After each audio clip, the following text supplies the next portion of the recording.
یہ پھر لوگ سپورٹر بن گئے، مددگار بن گئے ان مشرکین مکہ کے، پھر ان کے ساتھ مل گئے۔ اب نبی پاک صلی اللہ علیہ وسلم کو اللہ تعالیٰ نے بتا دیا، اب ان کی سزا یہ رکھی گئی، جو دو قبیلے تھے بنو قینقاع اور بنو نذیر، ان کو یہاں سے جلا وطن کرنے کا حکم آ گیا کہ بھائی جو کچھ تمہارے پاس جائیداد ہے وہ سب کچھ چھوڑنی ہوگی، اپنے ساتھ جو سامان لے کر جا سکتے ہو وہ لے جاؤ، باقی تمہاری جائیداد، تمہاری وراثتیں، سب کچھ یہاں مسلمانوں کے پاس مال غنیمت کے طور پر ہیں۔ اور ان سب کو، عورتوں کو، بچوں کو، بوڑھوں کو، دونوں خاندان یہاں مدینہ طیبہ سے جلا وطن کر دیے گئے۔ یہ جا کر کچھ خیبر میں آباد ہو گئے اور کچھ ملک شام چلے گئے۔ اب ایک قبیلہ یہاں پر رہ گیا، بنو قریظہ۔ سن 5 ہجری میں جب غزوہ احزاب ہوا، اس بنو قریظہ قبیلے نے پھر دوبارہ معاہدے کی خلاف ورزی کی اور کافروں کی کھل کر مدد کی۔ اللہ نے پھر ان کے بارے میں اعلان فرما دیا، جیسے ہی غزوہ احزاب، غزوہ خندق سے فارغ ہوئے، 2 نام ہیں اس غزوے کے، 5 ہجری کو ہوا، غزوہ احزاب بھی کہتے ہیں، غزوہ خندق بھی کہتے ہیں۔ یہاں سے جیسے ہی فارغ ہوئے، اللہ نے فرمایا ابھی ہتھیار نہیں اتارنے، چلو جا کر ان بنو قریظہ والوں کی خبر لو۔ اب ان کے بارے میں یہ فیصلہ کر دیا گیا، کتنے دنوں تک، تقریباً کوئی 15-20 دن تک ان کے قلعوں کا گھیراؤ رکھا گیا۔ یہ ہاتھ جوڑے باہر نکلے، ہمیں معاف کر دیا جائے، ان کو بتایا گیا معافی نہیں ہے۔ انہوں نے کہا ہمیں جلا وطن کر دیا جائے، کوئی جلا وطنی نہیں ہے۔ تو ان کے بارے میں سخت قانون نازل ہوا کہ ان کے جتنے بھی جوان ہیں، جنگجو ہیں، سب کو قتل کر دیا جائے، اور ان کے جتنے عورتیں ہیں اور بچے ہیں ان کو غلام بنا لیا جائے۔ یہ سخت قانون ان کے لیے اس لیے نازل ہوا کہ ان لوگوں نے 3 دفعہ معاہدے کی خلاف ورزی کر دی تھی، بار بار وارننگ دینے کے بعد۔ اس لیے اللہ تعالیٰ کی طرف سے ان کے بارے میں بہت سخت احکام نازل ہو گیا۔ الذین عاہدت، الذین وہ لوگ، عاہدت جن سے تو نے کیا، معاہدہ کیا، منہم ان سے، وہ لوگ کہ معاہدہ کیا تو نے، منہم ان سے، ثم پھر، ینقضون وہ توڑتے ہیں، عہدہم اپنے عہد کو، فی کل مرۃ ہر مرتبہ میں، وہم لا یتقون اور وہ ڈرتے بھی نہیں ہیں، ان کے دلوں میں کوئی خوف ہی نہیں ہے۔ فَإِمَّا تَثْقَفَنَّهُمْ فِي الْحَرْبِ، فَإِمَّا پھر اگر، تَثْقَفَنَّهُمْ آپ پائیں ان کو، یعنی ان کو اپنی گرفت میں دیکھیں، ان کے اوپر حملہ کریں، فی الحرب لڑائی کے میدان میں، فَشَرِّدْ بِهِمْ مَنْ خَلْفَهُمْ، فشرد سزا دو، بہم ان کو ایسی سزا دو کہ من خلفہم جو لوگ ان کے پیچھے ہیں ان کو بھی عبرت حاصل ہو جائے۔ پیچھے ہونے سے 2 قسم کے لوگ مراد ہیں، ایک وہ لوگ جو ان کے بعد آئندہ مسلمانوں کے ساتھ معاہدہ کریں گے اور توڑیں گے، وہ مراد ہیں، ان کو پتہ چل جائے کہ معاہدہ توڑنے کا نتیجہ کیا ہوتا ہے۔ نمبر 2، ان کی پشت پناہی کرنے والے، ان کے سہولت کار مراد ہیں، جو ان کو پیچھے سے مدد پہنچاتے ہیں، ان کو بھی پتہ چل جائے کہ کسی کے ساتھ معاہدہ کر کے توڑنے کا نتیجہ کیا ہوتا ہے۔ لعلہم یذکرون تاکہ یہ لوگ نصیحت حاصل کر سکیں، تاکہ یہ لوگ عبرت حاصل کر سکیں۔ یہ تو اس صورت میں جب ایک قوم علل اعلان معاہدہ توڑ دیتی ہے، علل اعلان معاہدے کی خلاف ورزی کر دیتی ہے، اس کی سزا یہی ہے۔ مدینہ طیبہ میں ایک بہت دردناک قسم کا واقعہ پیش آیا۔ بنو قینقاع کا بازار تھا، یہاں ایک سنار کی دکان پر ایک برقع پہنے خاتون، باپردہ خاتون زیور حاصل کرنے کے لیے اس کی دکان پر جاتی ہے، کچھ لوگ اس کو مجبور کرتے ہیں کہ اپنا برقع ختم کر دو۔ برقع عورت کے لیے زینت ہے، برقع اسلام کا شعائر اور نشانی ہے، مجبور کیا گیا برقع ختم کرو، برقع اتارو۔ اس نے کہا نہیں میں اتارتی، تو سنار نے نیچے سے کوئی کیل یا کوئی ایسی چیز اس کے برقعے کو پھنسا دی، جب وہ اچانک اٹھی تو اس کا لباس کھینچا گیا۔ یہ دیکھ کر ایک مسلمان کو غصہ آیا اور اس نے اس سنار کو جا کر قتل کر دیا کہ تم نے ایک مسلمان خاتون کی اس طرح ذلت کیوں کی، اس طرح بے حرمتی کیوں کی برے میدان میں۔ بنو قینقاع کے لوگ اکٹھے ہوئے اور انہوں نے اس مسلمان کو قتل کر دیا۔ ان لوگوں نے معاہدہ توڑ دیا، معاہدے کے اندر یہ شامل تھا کہ آپ کسی مسلمان کو قتل نہیں کر سکتے، لیکن ان لوگوں نے مسلمان کو قتل کر دیا۔ اب ان کے ساتھ معاہدہ ختم ہو گیا، اس وجہ سے ان لوگوں کو باقی بھی دوسری وجوہات اور مثالیں ان کی موجود تھیں، اس وجہ سے ان کو یہاں سے نکال دیا گیا، جلا وطن کر دیا۔ لیکن بنو قریظہ ان کو بار بار ڈیل ملنے کے بعد، بار بار وارننگ ملنے کے بعد، انہوں نے جب معاہدے کی خلاف ورزی کی تو اللہ نے پھر ان کو جلا وطن نہیں کیا۔ یہ بار بار کہتے رہے کہ ہمیں جلا وطن کر دیا جائے، ان کو جلا وطن نہیں کیا بلکہ ان کے نوجوانوں کو قتل کر دیا اور ان کو غلام اور باندیاں بنا دیا گیا۔ ایک دوسری صورت یہ ہے کہ اگر آپ کا کسی قوم کے ساتھ معاہدہ ہے اور اس نے علل اعلان معاہدہ نہیں توڑا، آپ کو خطرہ محسوس ہو رہا ہے کہ یہ معاہدے کی خلاف ورزی کریں گے، خیانت کریں گے امانت کے اندر، اب اس کا طریقہ اللہ تعالیٰ نے اصول بیان کر دیا کہ آپ ایسے کرو کہ اپنا معاہدہ ان کو جا کر دیو کہ ہمارا تمہارا معاہدہ ختم۔ ہمارے نبی صلی اللہ علیہ وسلم نے معاہدہ کیا تھا، جب پتہ چلا کہ بار بار خلاف ورزی ہو رہی، آپ نے فرمایا کہ ہمارا تمہارا معاہدہ ختم، جس طرح بنو قریظہ کے ساتھ ہوا۔ وَإِمَّا تَخَافَنَّ مِن قَوْمٍ، اور اگر آپ کو ڈر ہو، من قوم کسی قوم سے، خیانتاً خیانت کا، دھوکے کا، فَانبِذْ إِلَيْهِمْ تو پھینک دو ان کی طرف، یعنی جو معاہدہ ہے وہ ان کی طرف پھینک دو کہ یہ پکڑو اپنا معاہدہ، ہمارا تمہارے ساتھ کوئی معاہدہ نہیں، عَلَى سَوَاءٍ برابر سرابر، اب تم بھی معاہدے سے آزاد، ہم بھی معاہدے سے آزاد، ہمارا تمہارا کوئی معاہدہ نہیں ہے۔ اگر تم اس طریقے سے کرنے کے بعد اب ان کے اوپر حملہ کرو گے تو پھر تو ٹھیک ہے، اور اگر معاہدے کے ہوتے ہوئے کرو گے تو خیانت کرنے والے ہوگے۔ ان اللہ لا يحب الخائنین، اللہ خیانت کرنے والوں کو پسند نہیں فرماتے،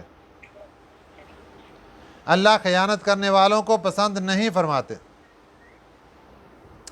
حضرت امیر معاویہ رضی اللہ تعالیٰ عنہ کے زمانے میں جب جنگ عین عروج پر تھی، آپ کا ایک قوم سے معاہدہ ہو گیا، کچھ وقت کے لیے معاہدہ طے پا گیا۔ جیسے جیسے معاہدہ ختم ہونے کا وقت قریب آ رہا تھا، مسلمانوں نے اندرون خانہ تیاری شروع کر دی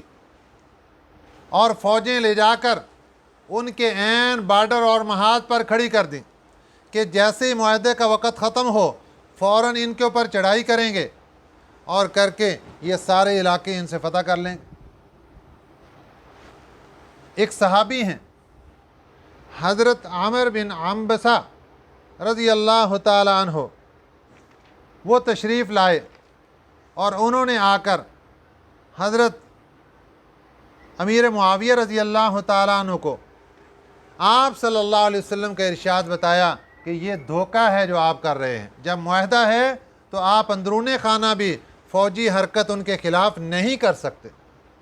ان کے خلاف پوزیشنیں نہیں سنبھال سکتے، ان کے خلاف جنگی تیاری نہیں کر سکتے۔ تو حضرت امیر معاویہ رضی اللہ تعالیٰ نے فوجیں واپس بلا لیں اور اس معاہدے کے مطابق آپ نے مکمل طور پر رعایت کی اور کسی پر حملہ نہیں کیا۔ یہ ہے اسلامی شعائر اور یہ ہے اسلامی احکامات جو اللہ تعالیٰ نے مسلمانوں کو سکھائے کہ ایک کافر قوم کے ساتھ بھی معاہدے کی اتنی پاسداری کہ جب تک معاہدہ ہے آپ اپنی تیاری بھی اس کے خلاف نہیں کر سکتے، اس کے اوپر حملہ کرنا تو دور کی بات۔ جب ایک معاہدے کی اتنی پاسداری کافر کے ساتھ ہے تو ایک مسلمان کا مسلمان کے ساتھ جو معاہدہ ہو جائے اس کی پاسداری رکھنا کتنا ضروری ہے، یہ اس واقعے سے سمجھ لیجیے۔ اللہ تعالیٰ مجھے اور آپ کو ان باتوں پر عمل کرنے کی توفیق عطا فرمائے، آمین۔ وما علینا الا البلاغ المبین۔